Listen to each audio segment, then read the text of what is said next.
Tough man ಅಂತ ಬಹಳ ಜನಕ್ಕೆ ಅನಿಸುತ್ತೆ. ಆ ವಿಚಾರ ಬಂತು, ನನಗೆ ಕೇಳಬೇಕು ಅಂತಿದ್ದೆ. ಎಲ್ಲರೂ ನೋಡಿದರೆ ಟಫ್ ಮ್ಯಾನ್ ಅಪ್ಪ, ಮಾತಾಡಿಸ್ಬೇಕೋ ಬೇಡವಾ, ಭಯ ಆಗುತ್ತೆ. ಆದರೆ ನಾನು ಹತ್ತಿರದಿಂದ ನೋಡಿರೋದನ್ನು you are not like that. ನೀವು ಹಂಗಿಲ್ಲ, ನೀವು ಒಂಥರ ಹೆಂಗರಳು ಅಂತ ಕರೀತಾರಲ್ಲ ಆ ಥರ ಮನುಷ್ಯ. ಬಟ್ ಹೊರಗಡೆ ನೋಡೋಕೆ ಟಫ್ ಮ್ಯಾನ್ ಥರ ಯಾಕೆ? ಅದು ಇರಬೇಕಾ ರಾಜಕೀಯಕ್ಕೆ? ಅದು ಅನಿವಾರ್ಯನಾ? ರಾಜಕೀಯಕ್ಕೆ ಅನಿವಾರ್ಯ ಇಲ್ಲ ಅಂತ ಹೇಳಲಿಕ್ಕಾಗೋದಿಲ್ಲ. ನಾನು ಬೆಳೆದು ಬಂದಿರೋ ದಾರಿ ಅದು. ನಾನು ಅಳವಡಿಸ್ಕೊಂಡಿರೋ ಸ್ಟೈಲು, ನಾನು ಯಾವ ರೀತಿ ಇರಬೇಕು ಅಂತ ಹೇಳ್ಬಿಟ್ಟು. ಯಾಕಂತಂದರೆ ನಾವು ಎಲ್ಲವನ್ನೂ ಕ್ಯಾಶುವಲಾಗಿ ತೊಗೊಳಕ್ಕಾಗೋದಿಲ್ಲ. ಒಂದು ಸ್ವಲ್ಪ ನಮ್ಮದೇ ಆದಂಥ ಒಂದು ಬದ್ಧತೆ ಇರಬೇಕಲ್ಲ. ಸೊ ನಾವು, ನನಗೆ ಯಾರ ಮೇಲೂ ಅಗೌರವ ಆಗಲಿ ಕ್ರೋಧ ಆಗಲಿ ಇಲ್ಲ. ನಾನು ಎಲ್ಲರನ್ನೂ ಗೌರವಿಸ್ತೀನಿ, ಎಲ್ಲರನ್ನೂ ಪ್ರೀತಿಸ್ತೀನಿ. ಏನು ಮಾತು ಕೊಡ್ತೀನಿ ಅದನ್ನು ನಡ್ಕೊಳ್ಳೋದಕ್ಕೆ ಪ್ರಯತ್ನ ಮಾಡ್ತೀನಿ. ಸುಮ್ಮನೆ ಫಾಲ್ಸ್ ಇದನ್ನು ಯಾವತ್ತೂ ಕೂಡ ಪ್ರಾಮಿಸಸ್ನ ಮಾಡೋದಕ್ಕೆ ನಾನು ಇಷ್ಟಪಡೋದಿಲ್ಲ. ಅಣ್ಣನೂ ಹಾಗೇನಾ, ನೋಡೋಕೆ ಟಫ್ ಗಾಯ್ ಥರ, ಆಮೇಲೆ ಒಳಗಡೆ ಹೆಂಗರಳ? ಅವರು ಅಷ್ಟೇನೇನೆ.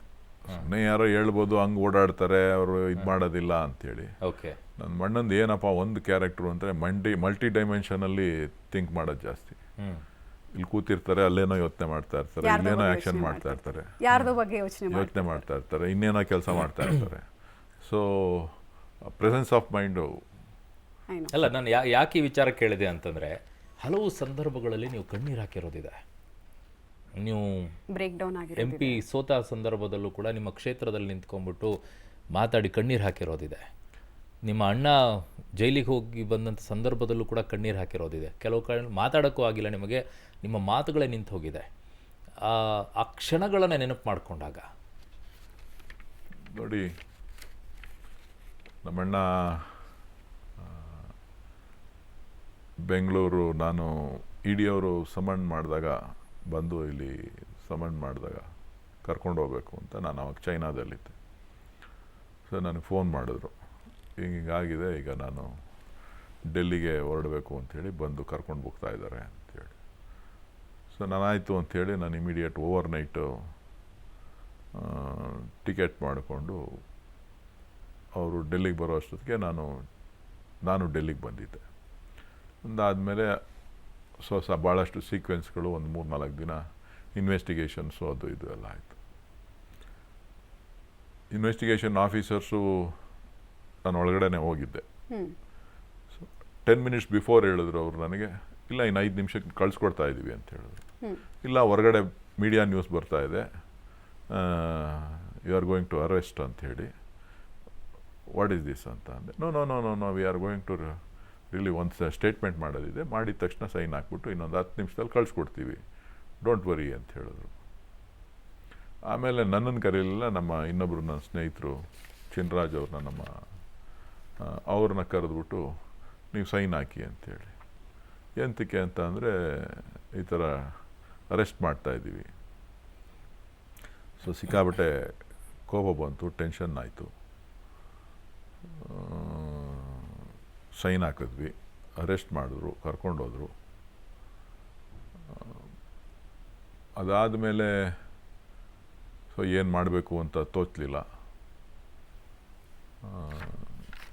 ಜೈಲಿಗೆ ಹೋದೆ ನೋಡಬೇಕು ಅಂಥೇಳಿ, ತಿಹಾರ್ ಜೈಲಿಗೆ. ಕಂಬಿ ಹಿಂದೆ ನೋಡಿದಾಗ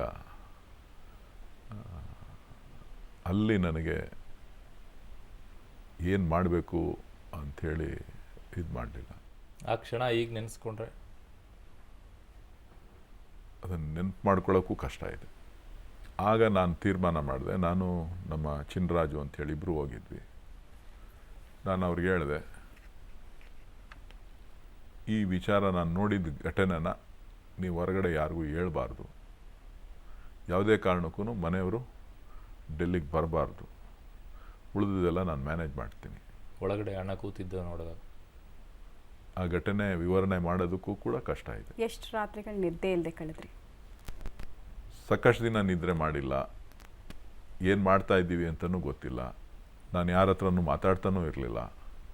ನಾನಾಯಿತು, ನನ್ನ ಕೆಲಸ ಆಯಿತು, ನಾನು ಏನು ಮಾಡಬೇಕು ಅಂತಿದ್ದೀನಿ ಅಂಥೇಳಿ ನನ್ನ ಹತ್ರ ಸಾವಿರಾರು ಜನ ಪ್ರತಿದಿನ ಊರಿಂದ, ಕ್ಷೇತ್ರದಿಂದ, ಬೇರೆ ಬೇರೆ ಕಡೆಯಿಂದ, ರಾಜ್ಯದ ಮೂಲೆ ಮೂಲೆಗಳಿಂದ ಬರ್ತಾಯಿದ್ರು, ಹೋಗ್ತಾಯಿದ್ರು. ನಮ್ಮನ್ನು ಮಾತಾಡಿಸ್ತಾ ಇದ್ರು. ಆದರೆ ನಮ್ಮ ಗುರಿ ಒಂದೇ ಆಗಿತ್ತು, ನಮ್ಮ ಅಣ್ಣನ ಆಚೆ ತರಬೇಕು ಅಂತೇಳಿ. ಹೇಗಿದ್ರು ಒಳಗಡೆಗೆ? ಅದೊಂದು ಭಯಾನಕವಾದಂಥ ದೃಶ್ಯಗಳು, ಸಂದರ್ಭಗಳು. ಅವ್ರನ್ನ ಯಾವ ರೀತಿ ನಡೆಸ್ಕೊಂಡಿದ್ದಾರೆ ಅಂತಕ್ಕಂಥದ್ದನ್ನು ಕೂಡ ಹೇಳಲಿಕ್ಕೂ ಕೂಡ, ಚಿಂತನೆ ಮಾಡಲಿಕ್ಕೂ ಕೂಡ ಅಸಹ್ಯ ಆಗುತ್ತೆ. ಇಲ್ಲ, ಗೊತ್ತಾಗ್ಬೇಕು ಜನಕ್ಕೆ ಏನಾಯಿತು, ಹೇಗಾಯಿತು, ಒಳಗಡೆ ಹೇಗಿದ್ರು. ಹೇಳಿದ್ನೆಲ್ಲ ಭಾಳ ಅಸಹ್ಯ ಆಗುತ್ತೆ. ಇವತ್ತು ಈ ರಾಜ್ಯದ ಮುಖ್ಯಮಂತ್ರಿಗಳಾಗಿದ್ದಾರೆ. ಶ್ರಮದಿಂದ ಒಂದು ಚಿಂತನೆಯಿಂದ ಇವತ್ತು ಆ ಏನು ಕಷ್ಟಪಟ್ಟಿದ್ದಾರೆ ಅದಕ್ಕೆ ಫಲ ಸಿಕ್ಕಿದೆ ಅಂಥೇಳಿ ಅಂದ್ಕೊಂಡಿದ್ದೇನೆ. ಹೇಗೆ ಒಬ್ಬರೇ ನುಂಗ್ಕೊಂಡ್ರಿ ಆ ನೋವನ್ನು?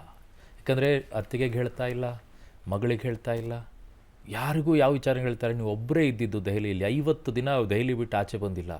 ಹೇಗೆ ಒಬ್ಬರೇ ನುಂಗಿದ್ರಿ ಆ ನೋವನ್ನು ಅಂತ? ಹೇಳಿದ್ವಲ್ಲ, ಪ್ರತಿ ಕ್ಷಣನೂ ಕೂಡ ನಮಗೆ ಸವಾಲಿತ್ತು. ಸೋತೆ ಅಂತ ಫೀಲ್ ಆಯ್ತಾ ಯಾವಾಗ್ಲಾದ್ರೂ? ಅಯ್ಯೋ ಎಲ್ಲ ಇದ್ರೂ ಅಣ್ಣನ್ ಬಿಡಿಸ್ಕೊಳಕ್ ಆಗ್ತಿಲ್ವಲ್ಲ ನಂಗೆ? ಇಲ್ಲ, ಯಾವತ್ತೂ ಕೂಡ ಸೋತಿದ್ದೀವಿ ಅಂತಕ್ಕಂಥ ಭಾವನೆ ನನಗೆ ಬರಲೇ ಇಲ್ಲ. ನನಗೆ ಕಾನ್ಫಿಡೆನ್ಸ್ ಇತ್ತು, ಏನಾದರೂ ಮಾಡಿ ಈಚೆ ಬಂದೇ ತಂದೆ ತರ್ತೀವಿ ಅಂತ ಹೇಳ್ಬಿಟ್ಟು. ಅದೊಂದು ಸವಾಲು. ಸೊ ನ್ಯಾಯಾಲಯ ಆರಂಭದ 2-3 ದಿನ ನೀವು ಕಣ್ಣೀರು ಹಾಕಿದ್ರಿ ಅಂತ ನಾನು ಕೇಳ್ಪಟ್ಟೆ. ತುಂಬ ಹತ್ತಿರದಲ್ಲಿ ನೋಡಿದವ್ರು ನಂಗೆ ಕೇಳಿರೋದು. ಕಣ್ಣೀರು ಹಾಕಿದ್ದೀನಿ, ಹಂಗೆ ಅಂದ್ಬಿಟ್ಟು ಎದೆಗುಂದಿಲ್ಲ. ಅವ್ರ ಫೇಸಲ್ಲಿ ನೋವು ತಿಂದಿರೋದ್ರ ಗೊತ್ತಾಗ್ತಾ ಇತ್ತಾ ನಿಮಗೆ? ಅವ್ರು ನಮ್ಮ ಅಣ್ಣ ಹೇಳ್ಕೊಳ್ಳಿಲ್ಲ? ಧೈರ್ಯವಾಗಿದ್ರು. ನಮ್ಮ ಅಣ್ಣ ಒಳಗಡೆ ಇದ್ದರೂ ಕೂಡ ನಮ್ಮ ಅಣ್ಣ ಧೈರ್ಯವಾಗಿದ್ರು. ನಾನು ವಾರದಲ್ಲಿ 2 ಸಾರಿ ಭೇಟಿ ಮಾಡ್ತಿದ್ದೆ, ಮಾತಾಡ್ತಾ ಇದ್ದೆ. ಏನಾಗ್ತಾ ಇತ್ತು ಅಂತ ಅಂದರೆ, ನಮ್ಮಣ್ಣ ಏನು ಮಾಡಿದ್ದಾನೆ ಏನು ಮಾಡಿಲ್ಲ ಅಂಥೇಳಿ 100ಗೆ 100% ನನಗೆ ಗೊತ್ತು. ಎಲ್ಲ 0.1%, 0.01% ನನಗೆ ಗೊತ್ತಿಲ್ಲದೆ ಇರ್ಬೋದು. ಇನ್ನು ಮಿಕ್ಕಿದ್ದೆಲ್ಲ ವಿಚಾರಗಳು ಕೂಡ ನನಗೆ ಗೊತ್ತು. ಯಾವತ್ತೂ ಕೂಡ ಇನ್ನೊಬ್ಬರಿಗೆ ಮೋಸ ಮಾಡಿ ಯಾವತ್ತೂ ಕೂಡ ಏನು ಮಾಡಿದಂಥವನಲ್ಲ, ಅನ್ಯಾಯ ಮಾಡಿದಂಥವನಲ್ಲ. ವಿನಾಕಾರಣ ಅವನು ಜೈಲಿಗೆ ಹೋಗಬೇಕಾಗಿ ಬಂತು. ಜೈಲಿಗೆ ಹೋಗೋದನ್ನು ನಾನು ನಿರೀಕ್ಷೆ ಮಾಡಿದ್ದೆ. ಮಾಡಿದ್ದೆ. ಯಾವತ್ತು ರಾಜ್ಯದಲ್ಲಿ ಸಮ್ಮಿಶ್ರ ಸರ್ಕಾರ ಹೋಯ್ತೋ ಅವತ್ತೇ ನಾನು ನಮ್ಮ ಅಣ್ಣನಿಗೆ ಹೇಳಿದ್ದೆ, ಇದರಲ್ಲಿ 2 ಆಯ್ಕೆ ಇದೆ ನಿನಗೆ. ಮೊದಲನೇದು ನೀನು ಸರೆಂಡರ್ ಆಗೋದು, ಎರಡನೇದು ನಿನ್ನ ಲೀಡರ್ಶಿಪ್ಪು, ನಿನ್ನ ನಾಯಕತ್ವನ ಉಳಿಸ್ಕೊಳ್ಳೋದಕ್ಕೆ ನೀನು ಜೈಲಿಗೆ ಹೋಗ್ಬೇಕಾಗತ್ತೆ ಅಂಥೇಳಿ. ನಾನು, ನಮ್ಮಣ್ಣ, ನನ್ನ ಕಸಿನ್ ರವಿ ಅಂತಿದ್ದಾರೆ MLC, 3 ಜನನು ಮಾತಾಡುವಂಥ ಸಂದರ್ಭದಲ್ಲಿ ಅವತ್ತೇ ನಾನು ಎಚ್ಚರಿಕೆ ಕೊಟ್ಟಿದ್ದೆ, ಇದಾಗೇ ಆಗುತ್ತೆ ಅಂತೇಳಿ. 2 ಆಯ್ಕೆ ಇದೆ, ಜೈಲಿಗೆ ಹೋಗ್ಬೇಕಾ, ನಿನ್ನ ಸ್ವಾಭಿಮಾನ, ನಿನ್ನ ನಾಯಕತ್ವ, ನಿನ್ನ ಹೋರಾಟ ಉಳಿಬೇಕು ಅಂತ ಅಂದರೆ ನೀನು ಜೈಲಿಗೆ ಹೋಗ್ಬೇಕಾಗುತ್ತೆ. ಇದನ್ನು ತೀರ್ಮಾನ ಮಾಡಿ ಮುಂದಿನ ಹೆಜ್ಜೆ ಇಡು ಅಂತ ಹೇಳಿದ್ದೆ. ಒಂದೇ ಒಂದು ಮೂಮೆಂಟ್ ನಿಮಗೆ ಅನಿಸ್ಲಿಲ್ವಾ, ಇಷ್ಟು ಕಿರಿಕಿರಿ ಆಗ್ತಿದೆ, ಸುಮ್ಮನೆ ಪಕ್ಕದ ಮನೆಗೆ ಹೋಗ್ಬಿಡೋಣ, ಪಕ್ಕದ ಮನೆ ಅಂದರೆ ಗೊತ್ತಿದೆ ಅಂತ ಅಂದ್ಕೊಳ್ತೀನಿ, ಹೋಗ್ಬಿಡೋಣ ಅಂತ ಅನಿಸ್ತಾ? ಹೇಳಿದ್ನಲ್ಲ, ಅನೇಕ ರೀತಿಯ ಆಫರ್ಗಳು ಬಂತು, ಬೇರೆ ಬೇರೆ ಚರ್ಚೆಗಳಾಯಿತು, ಅದಂಗೆ ಇದಂಗೆ ಅಂಥೇಳಿ. ಬಟ್ ಯಾವತ್ತೂ ಕೂಡ ನಾವು ಆ ಬಗ್ಗೆ ಚಿಂತನೆಯನ್ನು ಮಾಡಲಿಲ್ಲ. ನಮ್ಮನೆನೇ ಹೊರತು ಬೇರೆ ಮನೆ, ಬಾಡಿಗೆ ಮನೆ ನಮ್ದಾಗಲ್ಲ. ಬಟ್ ಅಣ್ಣ ಅದನ್ನು ನಿಧಾನಕ್ಕೆ ನೀವು ಸ್ವಂತ ಮಾಡ್ಕೋಬೋದು. ಆದರೆ ನೀವು ಕಟ್ಟಿದ ಮನೆ ನಿಮಗೆ ತೃಪ್ತಿ ಕೊಡುತ್ತೆ ಹೊರತು ಬೇರೆಯವ್ರು ಕಟ್ಟಿರೋ ಮನೆ ಅಲ್ಲೋಗಿ ವಾಸ ಮಾಡ್ತು ಅಂತ ಅಂದರೆ ಅದು ಯಾವುದೋ ಒಂದು ಕಡೆ ಇದು ನಾನು ಕಟ್ಟಿದ್ದಿಲ್ಲ, ನಾನೊಂದು ಮನೆ ಕಟ್ಕೋಬೇಕು ಕಷ್ಟಪಟ್ಟು ಅಂತಕ್ಕಂಥ ಭಾವನೆ ಪ್ರತಿಯೊಬ್ಬನಿಗೂ ಇರುತ್ತೆ. ಸೊ ಇದು ನಾವು ಕಟ್ಟಿರೋ ಮನೆ, ನಾವು ಜೊತೆಯಲ್ಲಿದ್ದು ಬೆಳೆದಿರೋ ಮನೆ, ಈ ಮನೆಯಲ್ಲೇ ಎಲ್ಲ ಸುಖ, ಶಾಂತಿ, ನೆಮ್ಮದಿ ಎಲ್ಲ. ಕಷ್ಟನೂ ಇಲ್ಲೇ ಇದೆ, ಸುಖನೂ ಇಲ್ಲೇ ಇದೆ. ಇಷ್ಟೆಲ್ಲ ಹಾದ್ಕೊಂಡು ಬಂದ್ರಿ, ಸ್ವಲ್ಪ ಅದೇ ವಾಪಸ್ ಹೋದರೆ ಆ ಕ್ಷಣಗಳನ್ನು ಮೆಲುಕು ಹಾಕಿದಾಗ ಅವತ್ತು ಹೇಳ್ತಾರೆ DK ಶಿವಕುಮಾರ್ ಅವರು, ನಾನು ಗಡ್ಡ ಬಿಟ್ಟಿದ್ದ ವಿಚಾರದಲ್ಲಿ ಮಾತಾಡ್ತಾರೆ. ಬಟ್ ಯಾಕೆ ಇನ್ನೂ ಗಡ್ಡನೇ ತೆಗೀಲಿಲ್ಲ? ಸಮಯ ಬರುತ್ತೆ. ಅವ್ರು ಹೇಳಿದರು, ನನಗೆ ನೀವು ಅವಕಾಶ ಕೊಡಿ, ಆಮೇಲೆ ನಾನು ತೆಗಿತೀನಿ ಅಂತೇಳಿ. ಅಲ್ಲಿವರೆಗೂ ನಾನು ಹಂಗೆ ಇಡ್ತೀನಿ ಅಂತ. ಇನ್ನೂ ಸವಾಲುಗಳಿದೆಯಲ್ಲ ಅವ್ರ ಮುಂದೆ, ಅಲ್ಲಿವರೆಗೂ ಇನ್ನೂ ಕಾಯ್ತಾ ಇದ್ದಾರೆ. ಸವಾಲಿದೆ. ಎಲ್ಲರೂ ಹೇಳ್ತಾ ಇದ್ದಾರೆ ಗಡ್ಡ ಬಿಟ್ಟರೆ ಚೆನ್ನಾಗಿದೆ, ಗಡ್ಡನೇ ಬಿಡಿ ಅಂತ, ತೆಗಿಬೇಡಿ ಅಂತ. ಪೂಜೆ ಮಾಡೋಕ್ಕೂ ಅವಕಾಶ ಕೊಡಲಿಲ್ಲ ಅನ್ನೋದು. ನೀವು ಅಲ್ಲೇ ಇದ್ರಿ ಹಿಂದ್ಗಡೆಗೆ. ಅವತ್ತು ಅಣ್ಣ ಎಷ್ಟು ಒದ್ದಾಡಿದ್ರು ಅಂತ ವಿಚಾರದಲ್ಲಿ. ನೋಡಿ, ನಾವು ಪ್ರತಿ ವರ್ಷ ನಮ್ಮ ಮನೆಯಲ್ಲಿ ಗೌರಿ ಹಬ್ಬದಲ್ಲಿ ನಾವು ಪೂಜೆ ಮಾಡೋಕ್ಕೆ ಹೋಗ್ತೀವಿ. ಅದು ನಮ್ಮ ಸಂಪ್ರದಾಯ. ನಮ್ಮ ಹಿರಿಯರಿಗೆ ಕೆಲವರು ಪಕ್ಷ ಮಾಡ್ತಾರೆ, ನಾವು ಗೌರಿ ಹಬ್ಬದಲ್ಲಿ ನಾವು ನಮ್ಮ ತಂದೆ ತಾಯಿಗೆ, ನಮ್ಮ ತಂದೆಗೆ, ನಮ್ಮ ಪಿತೃಗಳ ಇದು ಮಾಡೋದಕ್ಕೆ ನಾವು ಅಲ್ಲಿ ಹೋಗ್ತೀವಿ. ಸೊ ಮೊದಲಿಂದನೂ ಕೂಡ ಸಂಪ್ರದಾಯವನ್ನು ಉಳಿಸ್ಕೊಂಡು ಬಂದಿರತಕ್ಕಂಥ ನಮ್ಮಣ್ಣ ಹೌದು, ಎಲ್ಲ ರೀತಿನಲ್ಲೂ ಕೂಡ Cultured man. ಕಲ್ಚರ್ಪ.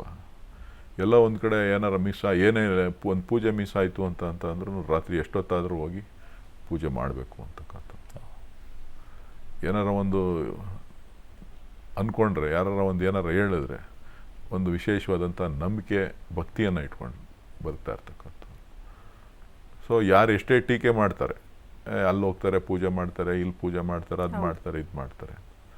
ಸೊ ಒಂದು ನಂಬಿಕೆಯ ಮೇಲೆ ಒಂದು ಶಕ್ತಿಯನ್ನು ಇಟ್ಕೊಂಡು, ಏನೋ ಒಂದು ಶಕ್ತಿ ನನಗೆ ಸಹಾಯ ಮಾಡೇ ಮಾಡುತ್ತೆ, ಆ ಶಕ್ತಿ ಜೊತೆ ನಾನು ಇದ್ದೀನಿ ಅಂಥೇಳಿ ಕೆಲಸ ಮಾಡುವಂಥವ್ರು. ಸೊ ಹಾಗಾಗಿ ನಮ್ಮ ಅಪ್ಪನ ಬಗ್ಗೆ ಭಾಳ ಪ್ರೀತಿ ಜಾಸ್ತಿ ನಮ್ಮಣ್ಣನಿಗೆ. ನಮ್ಮಣ್ಣನಿಗೆ ನಮ್ಮಪ್ಪ ಅಂತಂದರೆ ನಾವು ಸಖತ್ತು ಪ್ರೀತಿ.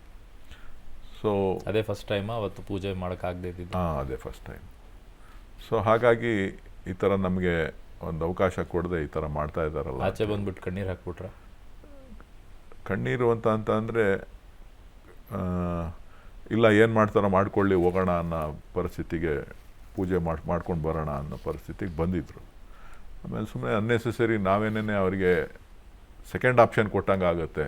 ಇದನ್ನೇ ಅವರು ನೀವಿಬ್ಬರು ಸೇರ್ಕೊಂಡು ಈ ವಿಚಾರದಲ್ಲಿ ಭಾವುಕರಾಗಿದ್ದಿದೆಯಾ? ಅದೇ ಹೇಳಿದ್ನಲ್ಲ ನಾನು, ಈ ವಿಚಾರದಲ್ಲಿ ಚರ್ಚೆ ಮಾಡಿ, ಬೇಡ ಅವ್ರೇನು ಸಮನ್ ಮಾಡಿದ್ದಾರೆ ಆ ಸಮನ್ಗೆ ನಾವು ಉತ್ತರ ಕೊಟ್ಟು ಹೋಗೋಣ, ಸುಮ್ಮನೆ ಯಾಕೆ